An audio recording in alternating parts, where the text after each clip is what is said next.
established, hey, there are some limits and boundaries, and what I thought I was going to get was kind of the, ripping me as if I were, interviewing him on regular late-night television, and it just got a little dirty, which is the part that bothered me more than anything. And the other part was that Paul and Jason didn't get a chance to talk, and I think were hesitant to even stick their toe in the water because they knew it was going to get bitten off, too. All right, and one more? I'd love it. Were you close at all to telling him go away? Were you close at online at any point telling him, okay, just leave? I mean, what? Well, I think part of my reaction, the way if you watch that or you watch the online stuff, and I felt like I got a couple good ones back in online, which is really what I think he wanted. He wanted me to spar with him, and I just wasn't willing to take it there. I think my reaction probably told everybody, maybe except him, that okay, let's move on here. Yeah, we get it, and let's move on, and let me talk to Paul, who's been a lifelong friend, and Jason, who I just met, but was nice enough to be a guest, and let me spread it around. But he just wasn't letting that happen, so there really wasn't much to do.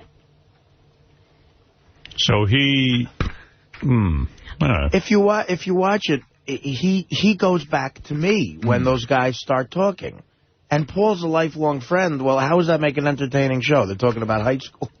Yeah, that part I didn't get. I mean, they're showing high school pictures. Yeah, I wasn't really even clear that they were lifelong. I didn't know what that was. Did you understand that hug? I mean, I was half watching, and then they got up and they're hugging in the middle of the show, and I'm like, what is this? I don't know what that was. Listen, and the other thing is, again, and you hit the nail on the head here, Howard, with a live audience. I was the only person up there who was a stand-up comic. So if I say something and it gets a laugh, I feed off of that. I'm going to keep going. And the audience was digging it, and I felt like there were lulls, and I had to, that's my problem. The show was a train wreck, let's be honest. I mean, it just was. And that's it. It was almost like a train. Yeah, the two trains collided. Yeah, the show didn't know what it wanted to be. Joe didn't really have a point of view. A real professional broadcaster wouldn't have let that get crazy like that. He would have, I don't think that's his comfort zone, hosting a show like that. No, he's a play-by-play guy, and I think, and apparently a very good one. That's not his strength. But I think from an entertainment point of view, if you're going to have entertainers talking about sports, you got to have a certain mindset. I think he should stay. He's got to decide what the show's going to be. Yeah, the show should be sports guys coming on, talking sports with Joe Buck.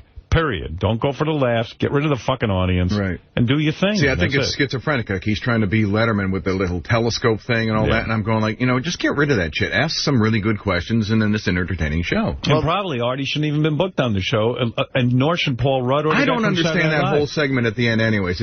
That's schizophrenic in itself. Right. I don't think that's his thing. I don't know Joe Buck, though. Well, I mean, again, I don't, like, the way I am on Letterman and Conan, again, if it's HBO, I'm going to take the car out and see how fast it can go. I mean, why not? It's like, here it's serious. We're not censored. If somebody specifically said to me, Art, look, treat this like Letterman, I certainly would have done that. And I wouldn't have ambushed it. I would have said, okay, and worked clean. I think they probably had more in line, like, how, Bill Maher is dirty on HBO, but I don't know, somehow... he gets pretty, I mean, maybe, he gets pretty I don't know. See, that's the whole thing, too. He did say something in that statement. It's like, well, we wanted to be like a late-night show. Well, late night and HBO, that's how they get. Here's Joe Buck. You want more Joe Buck? Here's Joe Buck. Okay. Was Artie Lange a jerk? Was he being a jerk on purpose, or was he just doing what he was being told to do? I swear to you, and I really believe this, he gave us exactly what he thought we wanted. Because when the show was over and when we all got up after the online thing, he came up to me and he stuck his hand. He's like, "That's what you wanted, right, man? That was good, right?" And for that, I don't fault the guy. I really, honest to God, do not. I believe he thought. And when I said, hey, mix it up with me, he thought, HBO, it's not Letterman, it's not Conan, I can say things I can't say there, which he can. But I don't think he sensed that it didn't fit into the context of what we were doing in the show, and it made it uncomfortable, not just for me, but for the other two guys out there. But no. So the answer is no. And I talked to him before the show, met him, said anytime you want to sit with me up in the booth for a Yankee game or whatever, come on up. And I still extend that to him because I think he was doing what he thought we wanted. What did you say to him when he said, isn't that what you wanted? I said, yeah, hey, great job. I mean, I wasn't going to debate it with him. I just, I was ready to was ready to get back to the hotel. Yeah, I think Joe Buck is 100% right.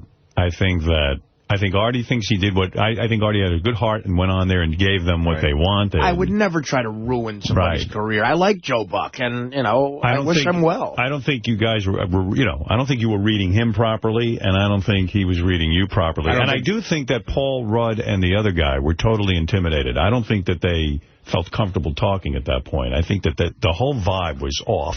It became a schizo show. Yeah, it was super schizo. Like, Paul Rudd wasn't going to try to get into that. He just backed off. And the guy from Saturday Night Live totally just went, hey, man, he's out of his element. Do what you want to do.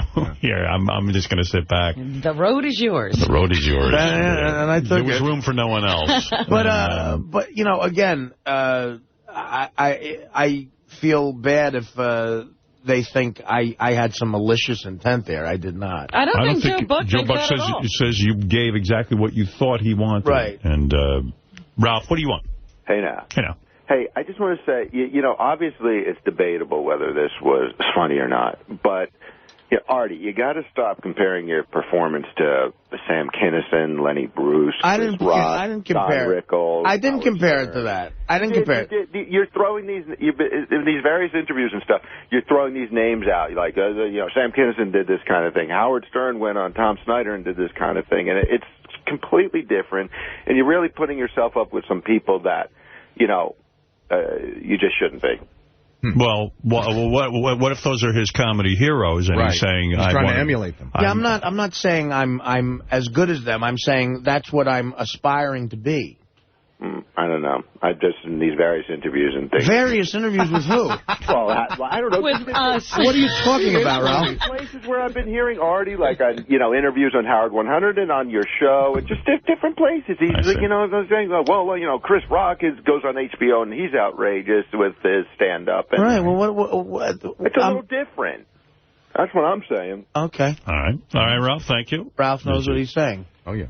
Yeah, he does. He absolutely knows what he's saying. That makes one person. That's right. Just ask him. All right, Ralphie, thank you. Thank you. That's Ralphie. Xavier, go ahead and weigh in on this. Well, I think that Ralph is absolutely right.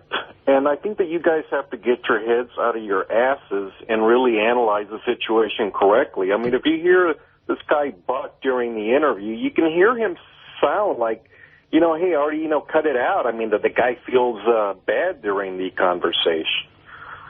Oh, absolutely. So what are you trying to say? That Artie should have been a mind reader in that situation? They gave him one directive.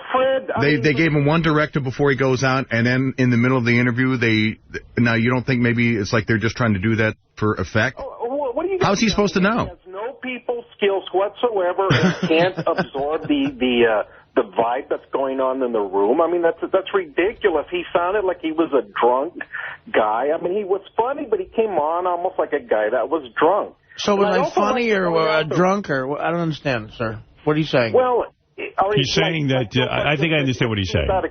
He's saying that you weren't reading the vibe in the room. That, in other words, you're part of a panel...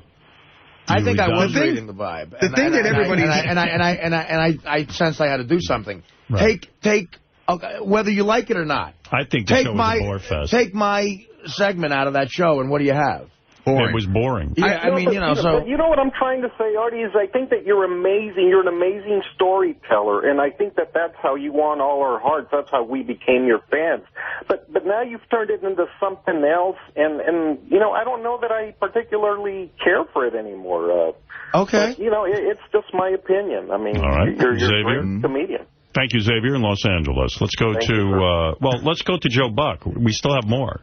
Wow, he was very talkative. Yeah, he seems to be getting a whole life out of this. Wanting to talk about it. Was Artie Lange a jerk? That was the one we heard, right? Right. Yeah. Okay. Yeah, what I would have done differently is been more specific before the show and said to him, the Tom Brady story that you want to tell, and he backed off that. I would have said, I don't want you to go nuts just because it's HBO. And I really think he would have respected that. We talked about my dad. We talked about, baseball stories. We talked about the Yankees. So it wasn't like that. And I think, and that's why I think he gave us, he wasn't out there, he wasn't laying in the weeds waiting out there to embarrass me. I think he was performing. And I think I needed to be more specific what the performance should have been. If you're asking me on set and on the show, I wouldn't take back anything I did or said or would have done anything differently. I'm proud of how it shook out once it did happen. What is your second favorite website? It ain't that.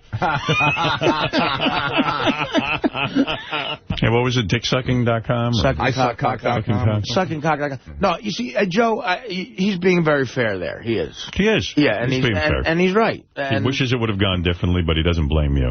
Right. He blames himself. Well, maybe the producers for not being specific. I mean, I don't know whose job that is, but again, it was HBO, and I'm not saying I'm Chris Rock or Sam Kinison. I'm saying or Howard. I'm saying I'm influenced by those people. Right. All right.